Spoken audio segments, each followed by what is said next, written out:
Donk Nation, Jackson, Janet, greetings and welcome to your Daily Dose of Donkey with Ginger. It's your boy, the Viking Donkey, bringing you the BugCap. Little delayed this week. Bug Boo was sick, but I think he's feeling better now. Bug, how we doing? And how are we feeling about the Steelers' win over the Bengals last weekend?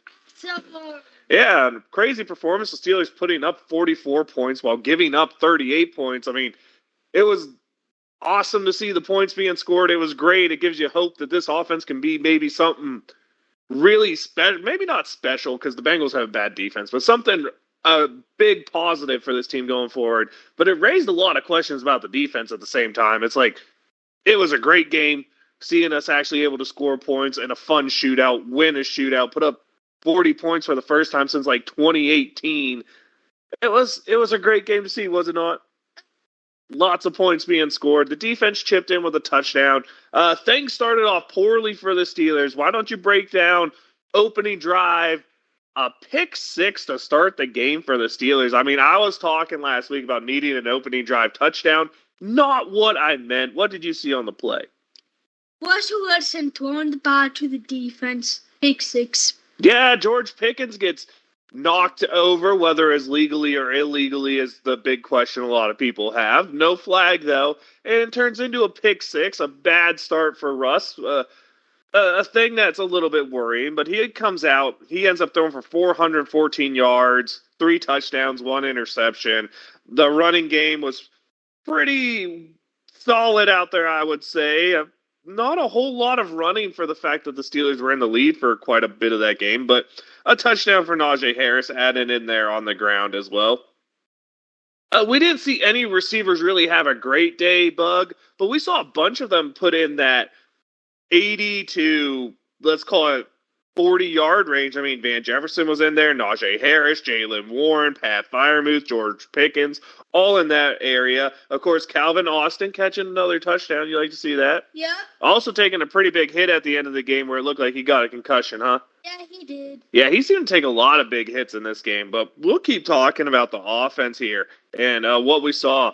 Good running from Najee. When you look at that Bengals defense, outside of Trey Hendrickson, I'm not sure there's a Bengal defender who's an NFL caliber starter on that team. Did you see anyone? Nope. Especially with Wilson, their middle linebacker, who probably is the best player on that defense, being out injured. Really, the Bengals, a bad team this year. I think they have 4 losses where their offense has scored more than 30 points. That tells you where the defense is. And the Steelers did exactly what you're supposed to do when you play a team like that, a unit like that. They took full advantage, wouldn't you say? Yep. Any other big plays on offense you want to talk about out there? I mean, we have the Pickens touchdown on the little screen where he took it down the side. You want to talk about that one? Yep. Okay, go ahead. So, Russell Wilson throwing the ball to George Pickens. Runs it along the sideline. Touchdown! Yeah, that's it. Runs it down the sideline, touchdown. Just bad angles by the Bengals. Pickens taking advantage. We also had a touchdown to Freiermuth in there. Any other really big plays on offense, though, that you want to talk about, or should we move to the defensive side of the ball? Let's give the offense an absolute solid A. It would have been an A plus if the pick six didn't happen, but it did happen. So we'll stay at a solid A here. Running game was good, not great on the day. And trust me, being good is good. The passing game was great outside of the first drive. Taking advantage of the Bengals is what you need to do. Make that team play from behind. Don't let Henderson wait off. And when you only have 1 punt from Corliss Waitman, that's a pretty good day. We get to the defensive side of the ball. The pass rush did an okay job. I believe T.J. Watt had a sack. Cam Hayward had a sack. Nick Herbig had a sack. Actually, T.J. had 2 sacks. Any of those plays that you want to talk about? T.J. Watt. Which sack? The straight fumble. Well, wasn't the strip fumble caused by... Was it? I thought it was Herbig breaking down the one that led to the touchdown. I'm pretty sure it was Nick Herbig who caused the fumble on the touchdown, Bugaboo. But we can talk about T.J. Watt's sacks. Let's go look that up real quick so we're for sure we have the right person here, right? Yeah, it was Nick Herbig who caused the fumble on the Peyton Wilson touchdown. That was Nick Herbig's sack. So you can break down that play. It's just not T.J. Watt. Go ahead, tell us what happened. Nick Herbig's Sack in the quarterback. Ball comes out. Fumble recovery. Yep, and what does Peyton Wilson do once he recovers the fumble? I forgot. He returns it for a touchdown. It was a fumble return for a touchdown. Heck of a big play from the defense. Herbig getting in there doing that. Cam Hayward's sack was more of a coverage sack. TJ Watt had a coverage sack and one where he broke off there. He did force a fumble, I think you're right, but it wasn't a touchdown. His was the second one coming back on the backside of Joe Burrow trying to escape up in the pocket. You want to break down that one? Yeah, TJ Watt sacking the quarterback. Ball comes out. Fumble recovery. Pittsburgh Steelers. Right, and the Steelers did force one other turnover. A tip ball. I don't remember who tipped it at the line. Maybe Cam Hayward gets tipped, and then it gets tipped by the wide receiver. And what happens at the end with Donta Jackson? He catches it. Yep, gets caught. Interception. Great play there. The things you wanted to see from the Steelers. To say the defense had a good game, though, would be putting it nicely. I mean, they gave up 38 points. I guess you say pick six taken away. They gave up 31 points still. Joey Porter Jr., extremely, extremely bad game. Penalties everywhere. Wasn't even matched up against Jamar Chase because they didn't want to leave him one-on-one on Jamar Chase. They matched him up with T. Higgins. T. Higgins has a good day. That's not even including the penalty yards that were put on there.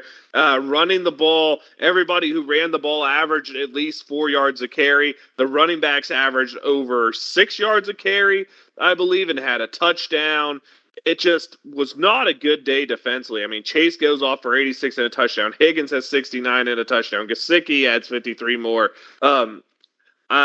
Silvas adds 35 yards and a touchdown.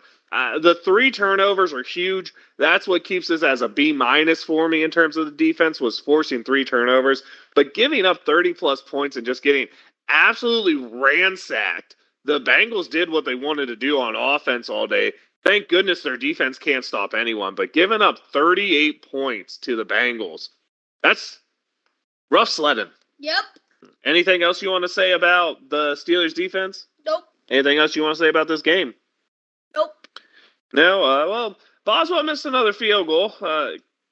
He did. He missed one early on. It didn't come back to hurt the Steelers, but needs to get zoned back in. But you really can't blame the dude Coldweather missing kicks every now and then. Heaven forbid he isn't perfect, right?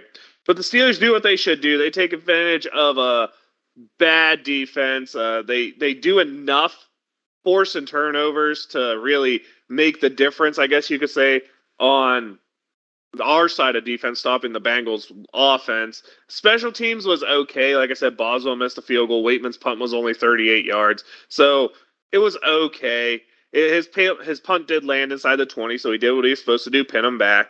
So you give special teams I'll give it a C plus. It was above just passing, but there were mistakes made there. But outside of that, I think the win was a good one, Bug. What you think? Yep. All right, let's get into picks for this week, Bugboo. We got some AFC North football going on as we have the Bengals going to Dallas on Monday night. Who do you think is going to win between Cincinnati and Dallas? Dallas. We have Baltimore on a bye week because this is the last bye week. And there's a bunch of teams on bye. Then we have the maybe revenge game for the Steelers here. Cleveland's coming into Pittsburgh this week. Lost to them, was it 2 weeks ago now at this point on a Thursday. Jameis Winston just set the Browns record for passing yards, but he also threw like 3 interceptions in their loss last week. Who'd you see winning this week in Steelers-Browns? Pittsburgh is the home advantage. Pittsburgh Steelers. Good call there. Do you have a shout-out from last week's game? The whole defense. The defense? Okay, that's a odd shout out after that game, but we can respect it here. It's time to let you know I'm the Viking Donkey. That's Viking_Donkey on Twitch and Twitter. Your daily dose Donkey of Ginger. It's the fun YouTube channel where you get this content. Be sure to tune in. Bugboo's doing awesome. Bugboo's doing great. A little not as enthusiastic as the sickness is still holding him down a little bit. He is the Bugboo. There's no socials there.